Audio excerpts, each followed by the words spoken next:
Hi, good evening, everyone. I'm Chief Meteorologist Janessa Webb. What a week. Temperatures swinging to the 80s, and now we're back in the 40s for daytime highs. Our weather team is now tracking widespread snow across the DMV.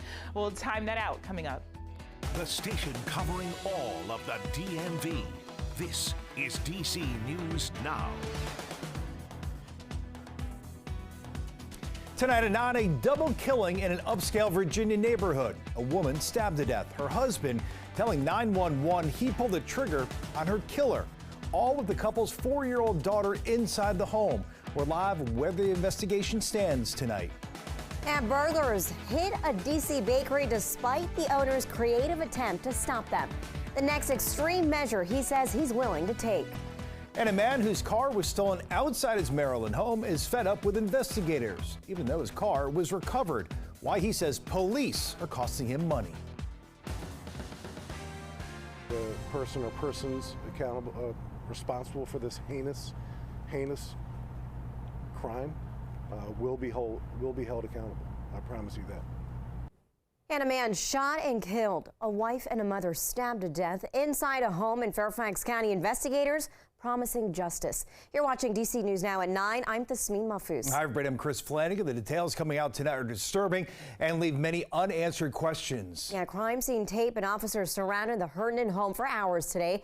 There were 3 other people in the house when the violence broke out, including a 4-year-old girl. That home is on Stablebrook Way, right near Silver Spur Court. And we've had our team of reporters and photographers out there all day today talking to police and also neighbors. Our Northern Virginia Bureau reporter Max Marcilla joins us from there right now. And Max, it seems like it's going to be a complicated investigation.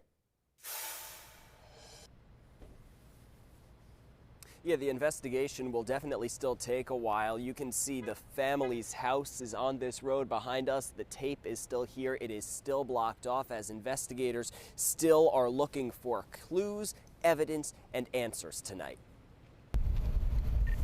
Fairfax County Police investigated into the evening hours as they worked to figure out exactly what happened inside a Herndon home on Stablebrook Way Friday morning. 2 people were killed. 39-year-old Joseph Ryan was shot, and 37-year-old Christine Banfield was stabbed. Just a horrible, horrible incident that's upset, obviously, this entire community. Friday night, police confirmed there were 5 people in the home. Banfield, her husband, their 4-year-old, and an au pair who all lived in the home.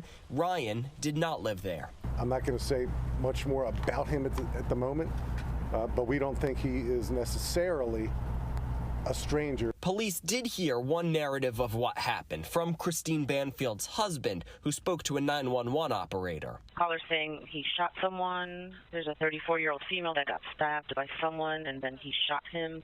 He doesn't know the person that he shot, but he's on the ground. Tonight, Banfield's husband is not speaking with detectives investigating his wife's murder. We're told the au pair is cooperating with the investigation. So far, no charges have been filed as police work to confirm the husband's story. The status of folks may change over time, but right now he was present inside the home and involved, and that's all we have.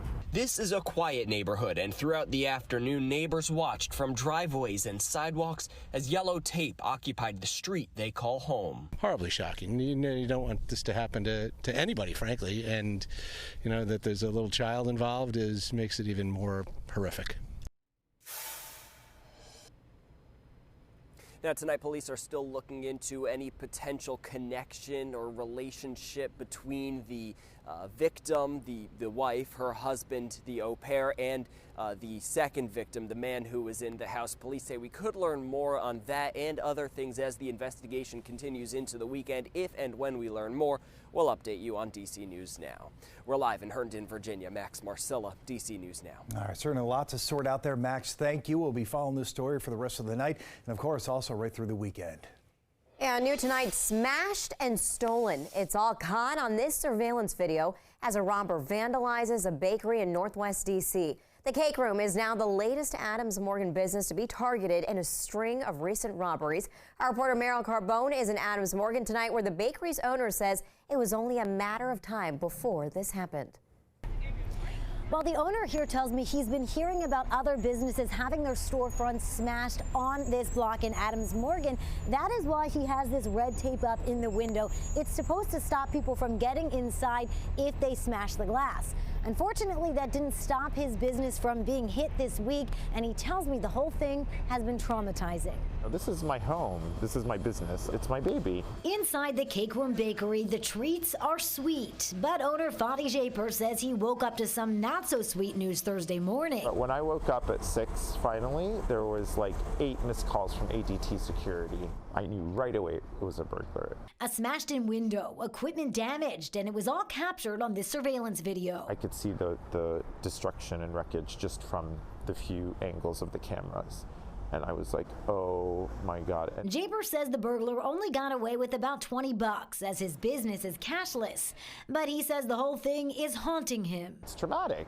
Last night, I'm not kidding you, I must have woken myself up 2 or 3 times in the middle of the night just to check my phone. It's like PTSD. I don't know how much longer this is going to continue, but I'll never forget this day. I mean, it puts them on edge. Kristen Barden is with the Adams Morgan Partnership. She says the Cake Room is not alone. Several businesses in Adams Morgan have been targeted recently, some multiple times. Criminals are not getting a lot of cash because businesses are smart and they don't leave a lot of cash in their drawer. It's the inconvenience of having to replace their door or their window. It's a real hassle. And makes them, worried about like what's next. Police arrested at least one suspect linked to a string of burglaries and robberies, but others are still at it. So Barden is recommending businesses take action. There are a number of grants right now. The agency has been handing out information on grants and other programs to assist business owners. A safety shield film that's available to put on your windows that will prevent somebody from getting inside. And the owner tells me he's also considering boarding up the inside of the windows at night when the store is closed as another preventative measure. Chris and Thasmin, his message to the community tonight is to support your local businesses. Reporting in Adams Morgan, I'm Marielle Carbone, DC News Now. All right, well, people in Berkeley County, West Virginia, seeing a fine dust floating in the air and coating everything, including their cars, as you can see here. The West Virginia Department of Environmental Protection is collecting samples for lab analysis. Similar dust has also been seen in Washington County, Maryland. As of now, there have been no reports of illnesses related to this dust. So for more on the dust up, let's check in with our weather expert, Chief Meteorologist Janessa Webb. Yeah, Janessa, the dust is actually remnants of a southwestern storm system. Oh, yeah, you have storm systems that have really been impacting the desert Southwest. If you're familiar with all the wildfire danger from Southern California to the West Coast, it floats across the East Coast into the Midwest due to the jet stream. And so this is a similar situation that is picking up really from Los Angeles into El Paso, Albuquerque as well. That's where we've been dealing with a good amount of dust storms. And so look how it's traveling to the north and east, uplifting towards St. Louis into West Virginia and some sections of the DMV. And so really, until this jet stream tracks a little bit more towards the north around the Denver area, we will not see much relief in this kind of pattern that we're stuck in. So hopefully in the next about 48 hours, the jet stream starts to flip-flop a little bit, and we're actually starting to see kind of the influence of a sagging jet stream to our south, and that's why cooler air is really making its way back into our area. Look at this live cam out towards Hagerstown. The winds, they have finally died down, and we're sitting under a good amount of clearing. But look at our high temperatures today. We fell nearly 30 degrees in most locations, back in the 50s for the suburbs of DC, quite warm still on the mild side from Fredericksburg into the Culpeper area. Look at some of these numbers. I mean, just pretty drastic with this Arctic cold front from Hagerstown to Westminster, Manassas, nearly 20 to about 31 degree temperature change. What do you have planned tonight? The concern is that you need to layer up. After kind of all this mild air, people are kind of comfortable, and now really the chill has made its way back in. Contending with the cold air is a mixed bag of precip. We'll time that out coming up. All right, Janessa, thanks. Developing tonight, a man who had his car stolen in Prince George's County is frustrated tonight with police. Yeah, it was just found after missing for weeks, but he's now dealing with a pile of speeding tickets issued after his car was stolen. Yeah, DC News Now's Yamari Sase covers Prince George's County for us, and she spoke with that owner in Capitol Heights tonight. This is how Rick Logan's Hyundai was found, banged up and damaged. They just found my car all crashed up after I got 2 camera speeding tickets from them stealing my car. Almost 2 weeks ago, while he was dealing with a stolen vehicle from his auto shop, he got a call from his mom that their Hyundai was stolen from their home. In this video, you see 2 people trying to unlock the doors for more than 10 minutes. Once they succeed, they drive off. I think they trying to repeat what they see on TikTok, and then they're not good at it. Logan and his mom tried filing a police report, but were later told the report was canceled. I need an explanation why that you can steal my car and it's not important, and never show up and never call back. A few days later, he received 2 speeding tickets. Been doing 70 in the 30 and 53 in the 30. Same camera. I feel violated, like y'all steal my car just to have fun. And now he's left with the damage. If they did their job right, the tag should have came up stolen car anyway. So that lets me know that PG is not doing their job like as they should. I feel better now that the car has been found. Now, we did reach out to police to learn why the report was canceled, but we didn't get the response back just yet. For now, reporting in Prince George's County, Maryland, I'm Yamari Sase, DC News Now.